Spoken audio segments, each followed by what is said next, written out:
All right, so for number 7, the two things that we have to remember is that negative exponents what? What do we have negative exponents do? Well, if you remember what I had you repeat over and over again is negative exponents flip. So that's the thing we're going to end up having to use here.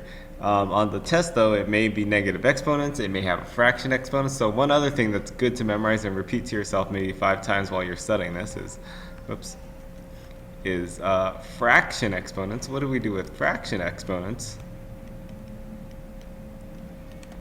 And that's what I kind of wrote on your paper for you already.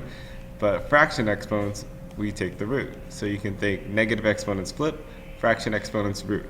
Well, let's solve this problem out and see how these apply.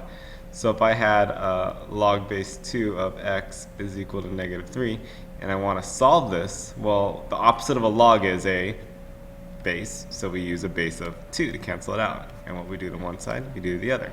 So we're left with this equation of x equals 2 raised to the negative 3 power. So it has a negative exponent.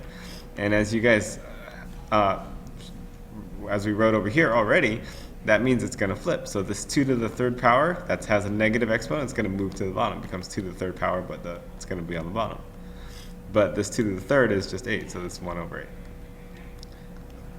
Now, just as a little side example, just in case you have to think about this, what if I said something like log base 2 of x is equal to negative 1/3?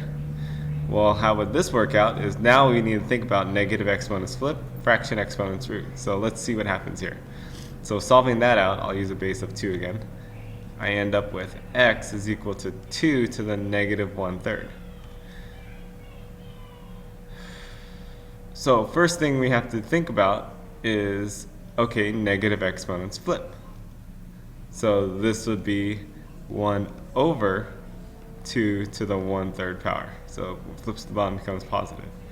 Now we also have to think fraction exponents root. So another way of writing that is just 1 over the 3rd root, because it's 3rd power, 3rd root of 2. And so that would have been the answer for this one. So negative exponents flip, fraction exponents root. So again, this was just a side example.